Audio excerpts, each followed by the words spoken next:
आप देख रहे हैं सौगंध टीवी, सौगंध वतन की। यहाँ एक समान अधिकार और एक समान देश की बात हो रही है जिससे हर किसी का भला होगा। आर्टिकल 44 क्या कहता है? यूनिफॉर्म सिविल कोड कहता है वो कि सबके लिए एक देश एक कानून। हर कोई अपने हिसाब से इसको इंटरप्रेट कर रहा है। ऑपोजिशन अपने हिसाब से यूज़ कर रही है, मीडिया अपने हिसाब से यूज़ कर रही है, गवर्नमेंट अपने हिसाब से यूज़ कर रही है। नमस्कार, आप देख रहे हैं सौगंध टीवी और मैं हूँ आपके साथ आस्था तिवारी। बात की जाए यूनिफॉर्म सिविल कोड लागू होना चाहिए या नहीं, क्योंकि राजनीति में तो इसको लगातार जो है आरोप प्रत्यारोप के सिलसिले में घेरा जा रहा है। जनता से बात करो तो कहती लागू होना चाहिए, लेकिन इसके लागू होते समय कितनी चीज़ों में बदलाव आएगा, कितने एक्ट में बदलाव आएगा, क्या हर चीज़ को पे प्रभाव पड़ेगा या नहीं। लेकिन इस बीच एक युवा यूनिफॉर्म सिविल कोड को किस नज़रिए से देख रहा है, ये जानने वाली बात अहम हो जाती है, क्योंकि देश की आधी आबादी और देश को आगे बढ़ाने का जो काम करता है वो आज के समय एक युवा करता है। यूनिफॉर्म सिविल कोड को आप किस नज़रिए से? देखिए नमस्कार, मेरा नाम प्रांशु रस्तोगी है, मैं लॉ का छात्र हूँ। तो इसी वजह से जिज्ञासा के चलते मैंने आपको बोला कि मैं इस चीज़ पे इंटरव्यू देना चाहूँगा। देखिए, पहली बात तो ये जानना पड़ेगा यूनिफॉर्म सिविल कोड है क्या। यूनिफॉर्म सिविल कोड आर्टिकल 44 के अंदर आता है, कॉन्स्टिट्यूशन के अंडर में, जो सबको इक्वल राइट्स और इक्वल डिमांड्स के ऊपर बात करता है। तो देखिए, हमारे हिसाब से, मैं उत्तराखंड का रहने वाला हूँ, हमारे यहाँ पे एक तरीके से पॉपुलेशन इम्बैलेंस हो रहा है। जो मतलब मैं किसी चीज़ का नाम नहीं लेना चाहूँगा, पर कुछ कम्युनिटी के लोग अवैध कब्जे से रह रहे हैं, अलग फ़ायदे उठा रहे हैं। देखिए, हम जिस कौम से, मैं एक हिंदू हूँ, ठीक है, हमारे में जो प्रीस्ट होते हैं, जो हमारे पंडित होते हैं, उनको कोई सैलरी नहीं मिलती, ठीक है, और हमको 4 धाम की यात्रा पे कोई सब्सिडी नहीं मिलती। तो फिर इनकी जो कम्युनिटी है उसके ऊपर इनको हज की सब्सिडी मिलती है, इनके जो मौलाना हैं उनको क्या बोलते हैं सैलरी मिलती है। ऐसा क्यों है? ये पूरा देश जान रहा है। ये मैं आज से सवाल नहीं कर रहा हूँ, ये देश कब से सवाल कर रहा है। ये जो फिर बोलते हैं कि हिंदू सेंट्रिक नेशन बना रहे हैं, आप हिंदू सेंट्रिक नेशन नहीं है। ये हम लॉज की बात कर रहे हैं कि लॉज क्यों इक्वल होने चाहिए और सबको क्यों इक्वालिटी की डिमांड करनी चाहिए। ये एक सामान्य व्यक्ति को जानना पड़ेगा कि उसकी राइट्स क्या हैं। आधे लोगों को हिंदुस्तान में ये पता ही नहीं है कि यूनिफॉर्म सिविल कोड है क्या या क्यों है। वो सिर्फ मतलब because of the illiteracy of in India they are just speaking nonsense, क्योंकि उन्हें पता ही नहीं है कि किस चीज़ के बारे में बात हो रही है। यहाँ एक समान अधिकार और एक समान देश की बात हो रही है जिससे हर किसी का भला होगा, जिससे ना कोई किसी जगह पे अवैध कब्जे कर सकता है, सबको एक समान नज़रिए से देखा जाएगा। तो बस मैं यही कहना चाहूँगा। यूनिफॉर्म सिविल कोड की आपने बात करी, लगातार ये चर्चा चल रही है कि एक देश एक कानून, एक संविधान होना चाहिए। हाँ। दूसरी तरफ अगर बात की जाए तो एक अलग पहल देश में छिड़ी हुई है हिंदू राष्ट्र की। हाँ। तो कैसे दोनों चीज़ संभव है? देखिए, बात रही हिंदू राष्ट्र की, तो हिंदू राष्ट्र तो कभी हमने सच हमारी गवर्नमेंट ने कभी स्पेसिफाई करा ही नहीं। अगर हमारे जो बल्कि उत्तर प्रदेश के चीफ मिनिस्टर हैं योगी आदित्यनाथ, उनसे काफ़ी बार ये सवाल जवाब किए गए हैं कि आपका मुस्लिम कम्युनिटी को लेके क्या व्यूज़ हैं। तो उनके हमेशा से ये व्यूज़ रहे हैं कि अगर वो पीसफुल रहेंगे तो उनके लिए पीसफुल तरीके से देखा जाएगा।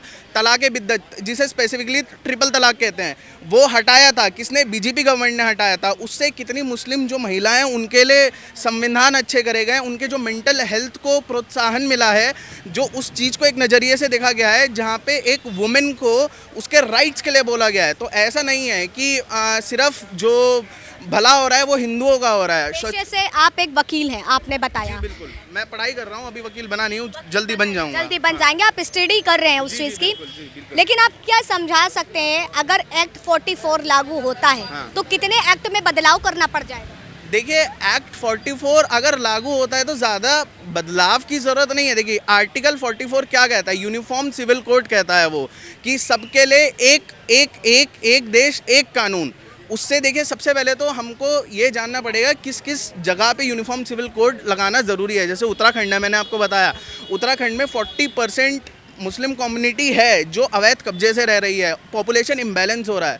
ये लोग बोलते हैं कि हम तो बच्चे करेंगे, ये अल्लाह की देन है। 12 बच्चे अल्लाह की देन, बेरोजगारी मोदी की देन। ये क्या बात हुई? बात ऐसा नहीं होता है। आपको एक सामान्यता से चलना चाहिए, एक कानून के हिसाब से चलना चाहिए। और ये गवर्नमेंट, बीजेपी गवर्नमेंट जो यूनिफॉर्म सिविल कोड की बात करिए, एक बहुत अच्छी चीज़ है और ये ऑलरेडी कॉन्स्टिट्यूशन में है। यूनिफॉर्म सिविल कोड को केवल एक पॉपुलेशन से जोड़ करके नहीं देखा जा सकता है ना, क्योंकि हिंदू विवाह अधिनियम भी इसके अंतर्गत आएगा, मुस्लिम विवाह अधिनियम भी इसके अंतर्गत आएगा, पारसी भी आएगा, सिख भी आएगा, ईसाई भी आएगा। तो देखिए बात रही 80 करोड़ लोगों की जिनको सेकुलरिज्म का चश्मा लगा हुआ है। 25 करोड़ तो आज भी एक कम्युनिटी निकल के आते हैं। हम यहाँ पे अपनी राइट्स की डिमांड कर रहे हैं तो हम पे ऑब्जेक्शन उठाए जा रहे हैं। 2014 तक जब तक इनकी राइट्स की डिमांड हो रही थी, इनकी बातें मानी जा रही थी, जो गवर्नमेंट थी इनके सपोर्ट में थी, तब किसी चर्चा पे बात नहीं होती थी। तो मैं यही बोलना चाहूँगा आखिरी में कि यूसीसी एक बहुत अच्छा इनिशिएटिव है हमारी गवर्नमेंट की तरफ से। और अभी तो रुकिए, अभी तो यूसीसी है, अभी तो जितने भी दिल्ली में हर जगह पे जितने भी अवैध कब्जे हैं वो जब हटेंगे, जिनका असली अधिकार है लोगों का, वो जब उन्हें मिलेगा तब बात आएगी सामने कि कौन सही है कौन गलत। विपक्ष इसे वोट बैंक 2024 का एक अहम मुद्दा बता रहा है, जो बीजेपी की तरफ से टर्म कार्ड के रूप में खेला गया है। युवा कैसे देख रहा है? देखिए, मैं एक चीज़ बताऊंगा कि अनफॉर्चुनेटली यहाँ पे बहुत सारे लोगों को पता ही नहीं है कि यूनिफॉर्म सिविल कोड है क्या। हर कोई अपने हिसाब से इसको इंटरप्रेट कर रहा है। ऑपोजिशन अपने हिसाब से यूज़ कर रही है, मीडिया अपने हिसाब से यूज़ कर रही है, गवर्नमेंट अपने हिसाब से यूज़ कर रही है। लेकिन बात यह है कि पहले हमें इसको अंडरस्टैंड करने की ज़रूरत है। ये एक डायरेक्टिव प्रिंसिपल है जो गवर्नमेंट को आज, कल, अगले साल या 10 सालों के बाद इम्प्लीमेंट करना ही करना है। ये ऐसी कोई चीज़ नहीं, क्योंकि एक डायरेक्शन है स्टेट को। जैसे वो राइट टू एजुकेशन था, फ्री एजुकेशन था, वो पहले ये जो है फंडामेंटल राइट नहीं था, लेकिन वो फंडामेंटल राइट बना डायरेक्टिव प्रिंसिपल की वजह से। वैसे ही यूनिफॉर्म सिविल कोड भी डायरेक्टिव प्रिंसिपल की वजह। ये ऐसा नहीं है कि हमने कोई नई चीज़ इंट्रोड्यूस की, और ये खुद में कोई कानून नहीं है। इसके अंदर जो कानून होंगे वो फिर इक्वली एप्लीकेबल होंगे, चाहे क्रिश्चियन हो, हिंदू हो, एथिस्ट हो, कोई भी हो, उस पर एप्लीकेबल होंगे। तो मुझे समझ नहीं आ रहा है इस बात पे क्या राजनीति करनी है। आपने कहा कि यूनिफॉर्म सिविल कोड को समझने की ज़रूरत है। जैसे कि अभी इन्होंने बताया कि जो है पॉपुलेशन की बात हो, केवल उस नज़रिए से देखा जा सकता है, विवाह के नज़रिए से देखा जा सकता है, लेकिन तमाम जातियां जो इस देश में रहती हैं, एजुकेशन पे इसका सबसे बड़ा फैक्ट पड़ता है। आरक्षण एक मुद्दा सबसे बड़ा उभर के आता है, तो यूनिफॉर्म सिविल कोड इस पर असर डालेगा? देखिए, सुप्रीम कोर्ट के बहुत सारे जजमेंट आरक्षण पे आ चुके हैं। इंदिरा स्वामी केस है उस पर। तो सुप्रीम कोर्ट भी अपने हिसाब से देखेगा कि आरक्षण किस हिसाब से रहेगा। ये ऐसा नहीं है कि हमने यूनिफॉर्म सिविल कोड अप्लाई कर दिया तो बस हो जी, सब पे इक्वली एप्लीकेबल होगा। बहुत सारी मॉडिफिकेशंस भी होंगी इसमें। बहुत सारी कास्ट्स का ख्याल रखा जाएगा, रिलीजन का ख्याल रखा जाएगा, क्योंकि बहुत सारों के सेंटिमेंट्स जुड़े होते हैं किसी चीज़ के साथ, तो वो सब भी रखा जाए। ऐसा नहीं है कि हमने लॉ बना दिया बस सब पे एक समानता होगी, ऐसा नहीं है। मतलब आपके हिसाब से जो है, जो कुछ चंद बिंदु होंगे उस पे ही केवल बदलाव किया जाएगा, बाकी यूनिफॉर्म सिविल कोड अच्छा है। जो मैं सोचता हूँ कि यूनिफॉर्म सिविल कोड देश की प्रोग्रेस को ध्यान में रख के बनाया जाना चाहिए।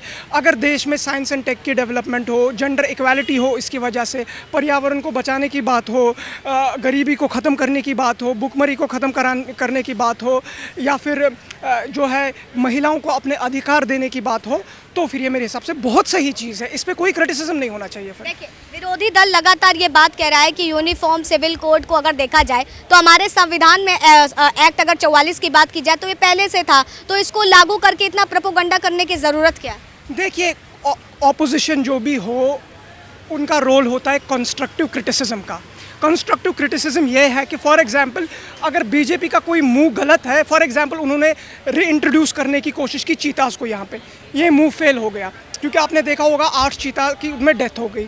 तो यहाँ पे हमारा रोल, मीडिया का भी रोल बनता है, ऑपोजिशन का भी रोल बनता है कि वो उसको कंस्ट्रक्टिवली क्रिटिसाइज़ करे कि आपको सबसे पहले जो है इस पर सर्वे करना चाहिए था, फिर उसके बाद आपको चीता रीइंट्रोड्यूस करने थे यहाँ पे।